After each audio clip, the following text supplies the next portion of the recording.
Good evening. Welcome to another edition of Queen's Grapevine. This is Wallingford Lee talking to you tonight on the Queen's Grapevine about race relationships in general. When I talk about race relations, I want to talk about race relationships in America and also in Latin America. We are extremely pleased to have with us our special guest, who's a law professor at Fordham University. But more importantly is the lady that have had the integrity and the personality and the strength to write a very interesting book by the name of Racial Subordination in Latin America. This is a book that I would advise any and everyone that has a logic on understanding a life to take the opportunity to read through this book, but more importantly, the kudos that she had with investigations and the time that she took to put this book together, because there's a lot of things here in Latin America that are just so similar as to what has taken place to people of color right here in America. So don't feel that it's only here in America. It's worldwide. And like I've always said a million times, that the boat of slavery have stopped everywhere. Professor Hernandez, welcome to our program. It's wonderful to be here. Thank you. When we talk a little bit about race relationship, and you compare Latin America to the United States, is there any difference of the way how people of color have been treated? Well, I think officially there's much made of the difference in that Latin America was not a location for Jim Crow segregation, meaning actual state official law on the books that mandated physical separation of blacks and whites. That Latin America did not have. And so on the record, it would appear... Could it be that they didn't have it, but they executed it? They didn't have it, some would say, because they didn't need to have it written down because everyone knew their place. In particular, blacks knew their place.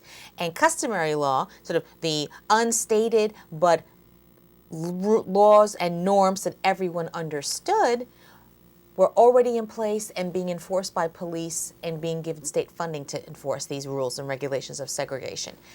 But I would say that officially on the the surface, Latin America looks different from the United States. Now, if one goes beyond that surface distinction, though, in present-day times, you see many stories of social exclusion that sound like U.S. stories. If you listen to people's narratives about their experience of being Afro-descendants in Latin America, they would sound very familiar to you. Difficulties in getting access to jobs, difficulties in being considered a person worthy of consideration. Difficulties getting taxi cabs, having housings. Exactly. Educational opportunities. State governments don't invest in their public school system until the university level. Why is that such a peculiar dynamic? Well, who goes to the public schools in elementary and secondary school? Those are primarily Afro-descendants. Who goes to the public universities that are resourced by the government? The white elites who are able to take the test and pass and get in to get access to that free university elite education. Whereas those public school students from the public and primary schools who are Afro-descendant were given impoverished educations that don't enable them to pass those standardized tests for the university. And so the educational system sounds different that I've just described for you, but the consistent lack of investment in young black people, that is a similar pattern that you see across the Americas. So no matter how you look at it, how you interpret it, racism has always continued to exist. Did you thought in your lifetime, honestly speaking, that you would see a black president here in America? No, I didn't. Why? I didn't think it was possible. I simply thought that the United States would still be so tied to its racial past and stereotype that it wouldn't be able to get over itself.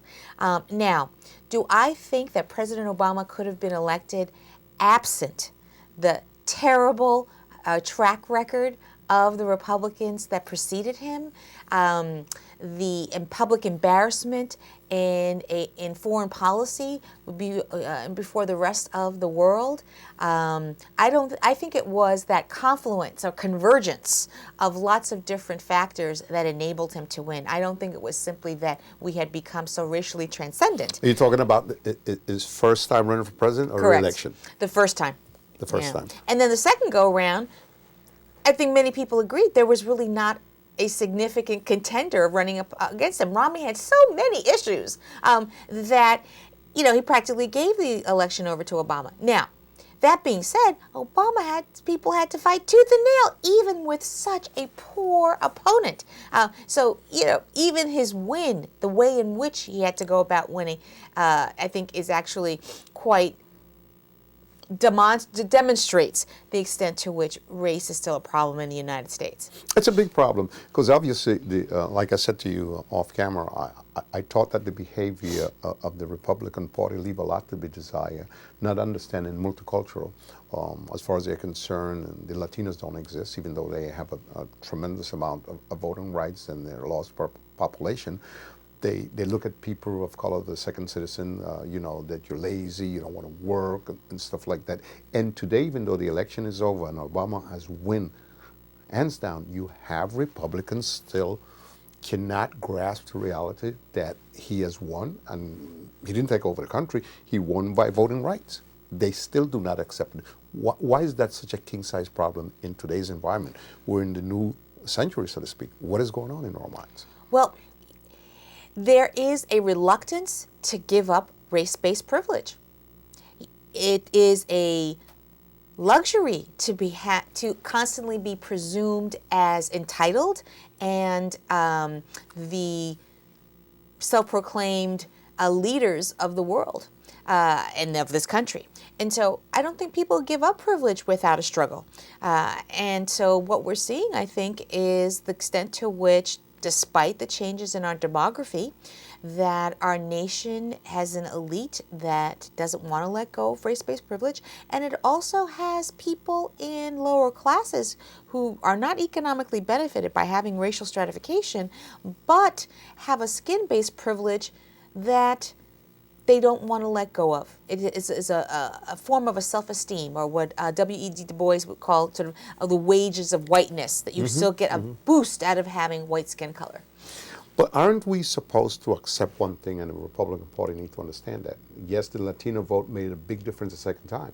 But a lot of people that put Obama in the first place is the young, white, educated American. The students, a young white American who was really tired of the garbage that the previous administration had, and they elected him. Do you agree? Yes, I think that the youth vote was really quite significant. Now, do I think that that means that there are no race problems or stereotypes that happen within sort of the class of young people? No. Indeed, I think in some respects, putting Obama in office has presented almost a kind of a hindrance to being completely honest about the continued problems of race, because there is this symbol in the White House, but that doesn't look at all the ways in which structurally and systemically the legacies of Jim Crow segregation and the disinvestment in black people has created a legacy of problem and exclusion. And to look at one symbol as the embodiment of our improvement in race relations completely loses sight of the extent to which we still have not done what we needed to address as a nation to deal with the systemic and structural racism. So even though Obama is a person of color and he's mixed race, even though he's won the presidency, we still have not solved those issues that turn out to be an Achilles heel to this nation. Exactly. It's not solved. It's still there. It might be a little bit hidden, but it's still there. It's not only still there, it's almost in some respects that we have more of a challenge in addressing issues of race, because the symbol in the White House, which is a wonderful thing, don't get me wrong, I'm not complaining about it, but part of the difficulty then presents itself in, now we've got this interesting change in the discourse. Now, those who do not support the continued concerns with addressing discrimination want to say that those who bring up race are the racists. It has a very Latin American resonance where talking about race has long been taboo in Latin America because of this idea of trying to support the story, the mythology that racism doesn't exist, that we are all happy and invested in our national identity and not in a racial identity. Meanwhile, black people are constantly at the bottom. Well, you know, I think America is into a big shock because they are very interested and strong Latino politicians in New Mexico, Texas, and also in California. That's going to make a big challenge to this nation in the next time that we run for president. And they better understand that if they want to be prepared, is to having a qualified person. There's a lot of strong Latinos. Do you think there's a remote possibility or a strong possibility that since Obama got the opportunity to run for president and won and kick some tail, the same thing could happen with a Latino down the road here in America? That would be very interesting to see happen. Right? Because Latinos are racially diverse. So, you know, we have Afro-Latinos and we have white Latinos and mixed race Latinos. But even white Latinos in the United States confront a bias against their ethnic origin, Yes. and a presumption Yes. of inferiority and a presumption that they're immigrants, and that being an immigrant makes you less of a citizen in the United States. And I think that those hosts of issues are very complex ones that will need to be addressed head on as well. Well, race relations obviously is a very complex issue. America hate when you talk about race relationship. You should not talk about it. It's taboo. You know what I'm saying? You should be happy what you have. You should be happy that we gave you the opportunity to live here and stuff like that. You must not consider yourself equal, but they will never say it on television or in radio or in writing, but that's their interpretation, their movement, their eyes. And I admire people of Jewish descent because when your children is born, the first thing they tell you about is the Holocaust, and they should know that. I think that every Latino or every people of Caribbean descent or black should talk about these things. It's healthy. It's important that you know who you are, where you came from, and the differences and the things that you've made. And I think that today, if people like Rosa Parks or Martin Luther King did not make the stand that they took, we will be still living in the Jim Crow laws that has been there for years. Do you think I'm off base? I do not think you're off base, but I also think that it's important to look at the way in which social movements that elites pay attention to social movements when they view it in their self-interest. And these aren't my own self-generated ideas. Derek Bell, a recently passed critical race theorist of tremendous importance, was significant in putting out the idea and scholarly demonstrating that the civil rights movement became a Achilles heel for the United States government and inspired support for a civil rights act only when there was an embarrassment before the rest of the world in their foreign policy. Meaning it's difficult to promote yourself as the leader of the free world when you have these embarrassing stories at home about Jim Crow segregation and the violence, the physical violence being shown on television in the 1960s. And so, yes, the civil rights movement is tremendously important. I would not say that Rosa Parks was not important, but Rosa Parks has to be looked at the same time that the foreign policy and the embarrassment of the United States government was of concern to white elites, and so they could pay attention to a Rosa Parks because it benefited their self-interest. Well, I couldn't agree with you more, Professor Hernandez, because the reality of the matter is that Martin Luther King took television and put these people in front of it for them to see themselves, their ugliness, and their behavior with people setting dogs and women and stuff like that in the 60s.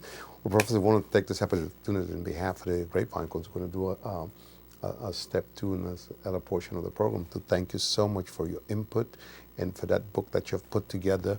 And I hope that it will be more successful than it really is, because it has taken off. And thank you for being our guest and for being here with us. Thank you. It's my pleasure to be here. Good. We'll be right back on the next segment on the Grapevine.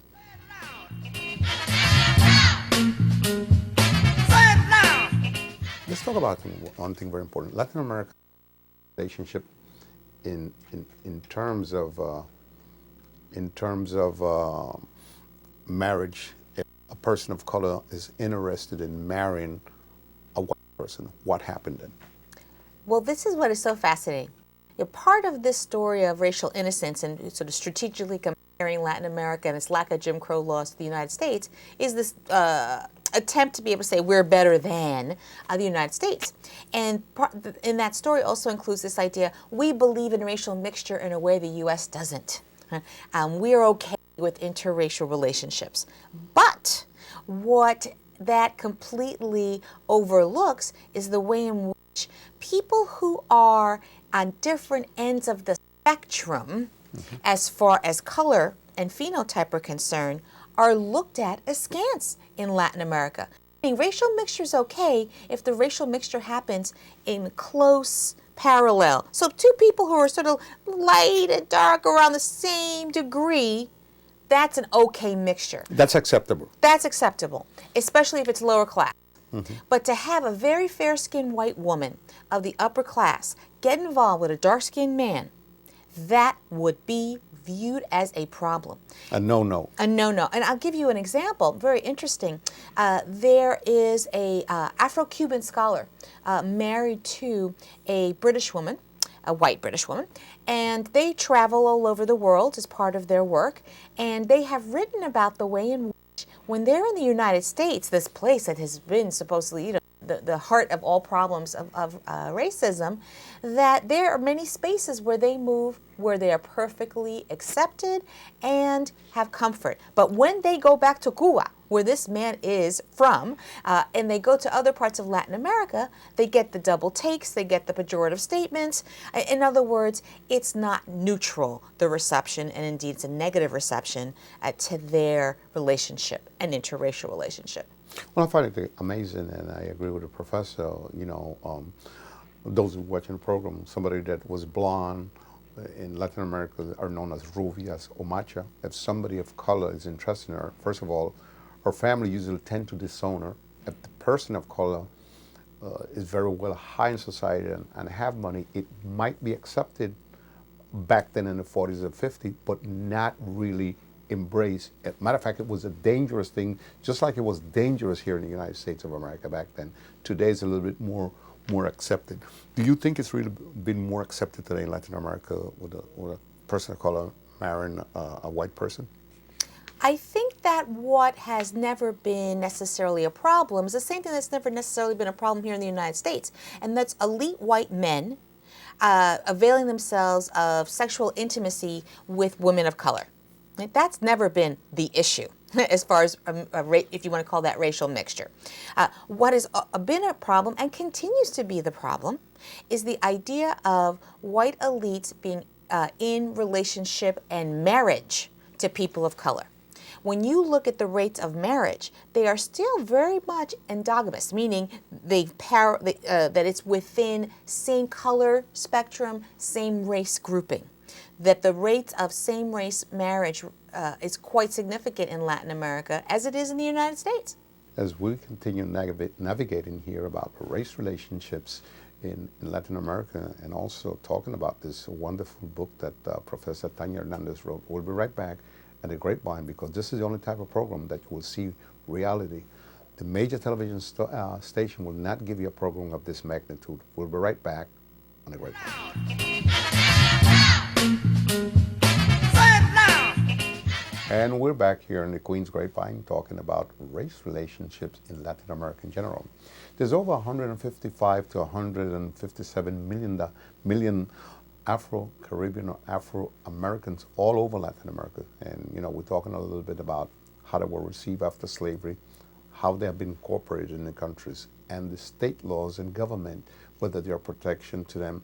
More importantly, are they equal citizens as the white Latinos? So this program, again, half an hour might not be enough, but it gives you a little bit of flavor of what we're trying to do and to talk about the sensitive things that are out there and the importance why these type of conversation must take place, so that way in the future our children and their children can live in a bondage of understanding and love and progress.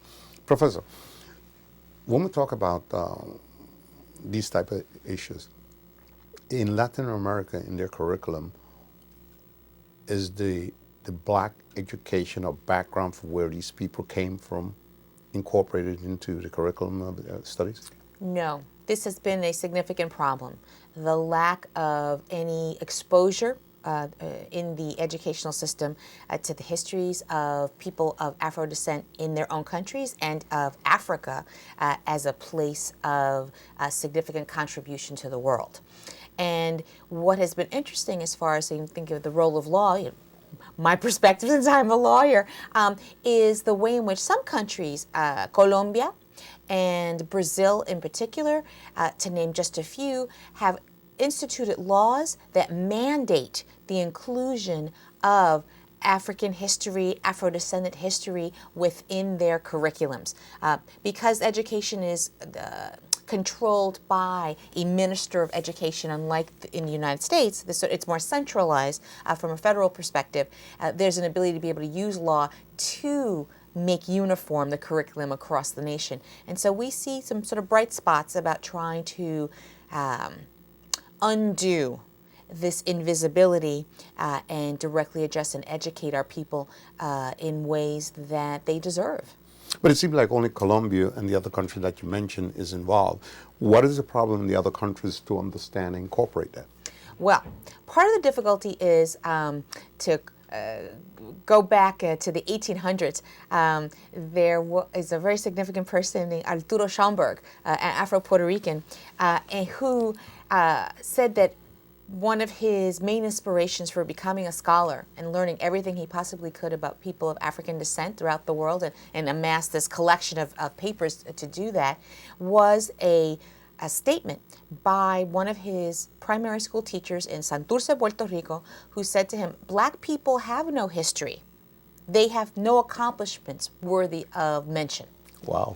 Wow. And this inspired him to speak out against her, essentially, to have a whole publishing record. And unfortunately, the statement of that white teacher in Santurce, Puerto Rico is not so different from the perspective of many educators in Latin America. And so law needs to be involved, unfortunately, as we see in Colombia and Brazil, to actually mandate the inclusion of these courses in the curriculum, because these teachers, for the most part, have been operating under a cultural default setting that presumes blackness is bad and that people of Afro descent have nothing to offer and nothing worthy of conversation, discussion, or education. Well, it's amazing that you would mention something like that, because Arthur Schomburg, which we have a great institution that carries his name. It's probably the primary institution here in the New York tri-state area, where anything that you wanted to find out about real true history about people of color, you'll find it there. But what that professor did, woke up his antenna and made him take major steps that he did that brought a lot of reality to what's happening, because we were always led to believe that we don't have any history. We're no good. We're good for nothing. And this man was a very well-educated man that took major steps. Where do you see race relationship eventually, let's say another 10 or 15 years from now in Latin America going? Well, I want to be cautiously optimistic. It's going to take a lot of vigilance and a lot of continued hard work. But what I find encouraging is the way in which so many of these organizations, fortunately through the powers of the internet and technology, are able to communicate with each other. And so when we have state officials saying, oh, black people have nothing worthy of contribution, someone in Honduras can point to the law in Colombia and their shared history and be able to have a greater support and resource for being able to launch their own demands. And so that ability to work diasporically across the region is something that gives me cautious hope. Let's talk a little bit about one thing. I know we don't have much time. When you were writing the book and you were doing your research, I know we talked a little bit about Colombia, we talked a little bit about Brazil. Of all the countries that you did some research, which one of them impressed you more in terms of a progressive situation where they're beginning or have come into their own to recognize people of color? Well, I would say that all the countries have their own their range of issues with regards to race. And so I wouldn't point to any single country as sort of like a utopia as far as race relations were concerned. Although I will point out that what has been fascinating just about the Brazilian context and why I and so many other scholars seem to refer back to Brazil is because there's so much data. They have maintained a color and a race proxy category on their census. Wow. And so the ability to have race on the census has facilitated the ability to collect data about the situation of people of Afro descent.